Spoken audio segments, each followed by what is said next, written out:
and welcome to Monday. It's another beautiful Monday. Guys, I really hope you've been putting into practice the stuff that you learned last week. I hope that you've been making your weaknesses into strengths, because that's the best way to keep moving forward. I got to talking to one of my other associates, and we got to really talking a little bit. It wasn't too in-depth, but it was enough that it kind of solidified something that a lot of us think, and that is that a human owns two things. There are only two things that we own personally, and that is your name and your voice. When you go, people are only going to remember what you've said and what you've done. That's it. That's all they're going to remember. You know, as time goes by, and I know this, you know, I memories of my loved ones that have passed, it starts to get harder and harder to remember what they might have looked like or what they sounded like, but I remember a lot of what they've said. I remember a lot of what they did. I try to live like that every day. Nobody's perfect. I do have my flaws. Everybody does. But we all try to strive to be those people who are people of our word. One of the big things that I can tell you is that in the sales world, if that's what you do, because that is what I do, in sales, when you become a person of your word, it really solidifies to that customer, that client, that guest, that potential prospect, that if I tell you I'm going to do something, I'm going to do it for you. And my one sales associate and I, we came to an agreement that I would help him with the situation if he helped me with the situation. And he's been waiting ever so patiently. And I finally got that opportunity to go, here you go. You know, you asked for my help and I helped you, and here I need your help. So let's do this together. And he looked at me kind of in shock and awe, and he's like, I've had so many other people look at me and tell me they were going to do something like this and never did. You're the first person to actually go, hey, let's do this. And one of the things that I live by is in our workforce, the people that we work with, the people that work for us, the people that work with us, we're with them so much that they really become our second family. And what I strive to do with my guys is make them realize that we're all a part of the same family and that we work together. A lot of companies and stuff that I've worked within and that I've worked for and that I've worked with seem to forget that.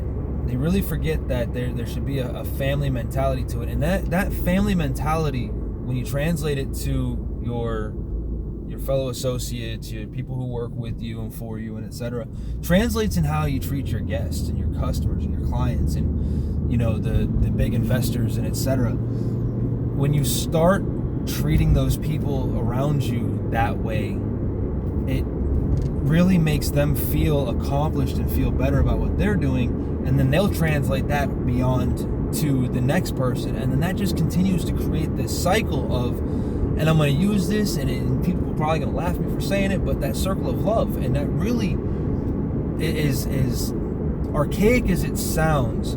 When you create that love circle, and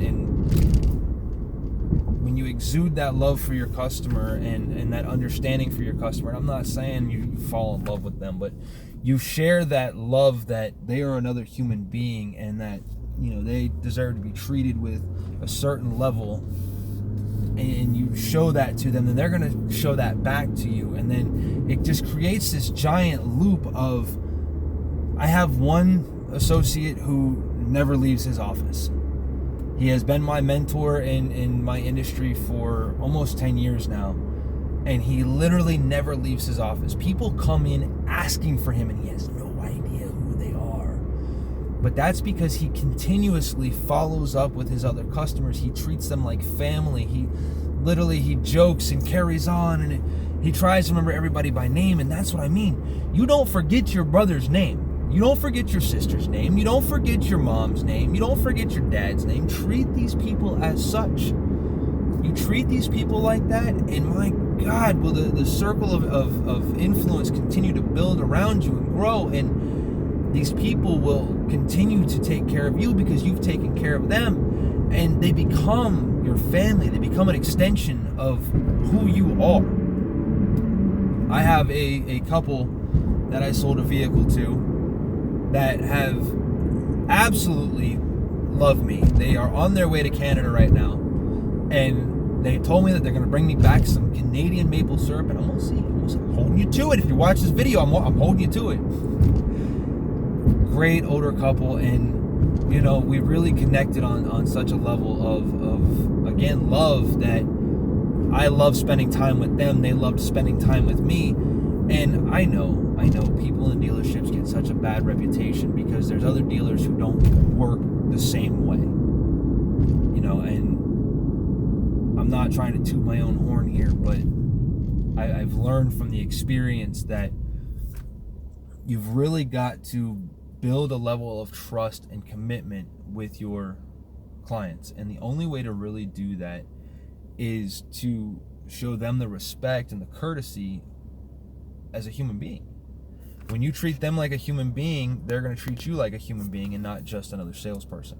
Because one of the biggest things that we deal with as salespeople, and I don't care what industry you are in, as soon as somebody goes, I'm a salesman, they go, oh, what do you sell? And then when they hear car salesman, it gets even worse. You know, because there's just so many people out there that, you know, yes, we're in it to make money just like everybody else. I've got a family to take care of. I've got bills to pay. I've got mouths to feed. I've got stuff I've got to take care of. Just like every other Tom, Dick, and Harry out there. The only difference is I sell a product that a lot of people got a bad taste in their mouth over from deals past and other dealers who have really treated them rotten. And I challenge you, I mean, change your way of thinking when you sell. And what I mean by that is, imagine you as that person sitting on the other side of that table. Imagine it's your mother sitting on the other side of that table. Imagine it's your father sitting on the other side of that table. And see how you change. Watch your sales change. Matter of fact, for a lot of us, we love our grandparents. You know, I have such a great love for my grandmothers and my grandfathers. You know, when I get my older customers and stuff that come in, my older clients, I treat them like I would treat my grandparents.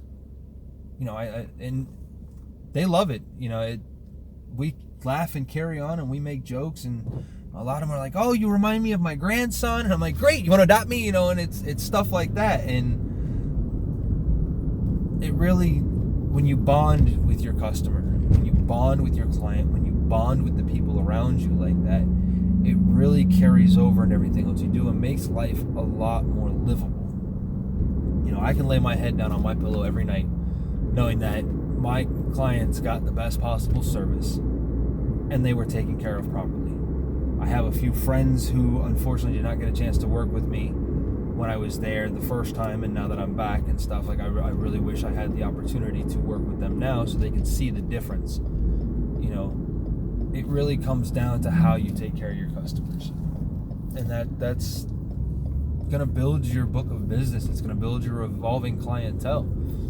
So guys, I challenge you, change your thought process, change your mentality on it all, relook at the situation, and really push yourself to become better by offering that little bit extra. And by that little bit extra, I mean hand write a letter to a customer that bought something from you, or remember their birthday. You know,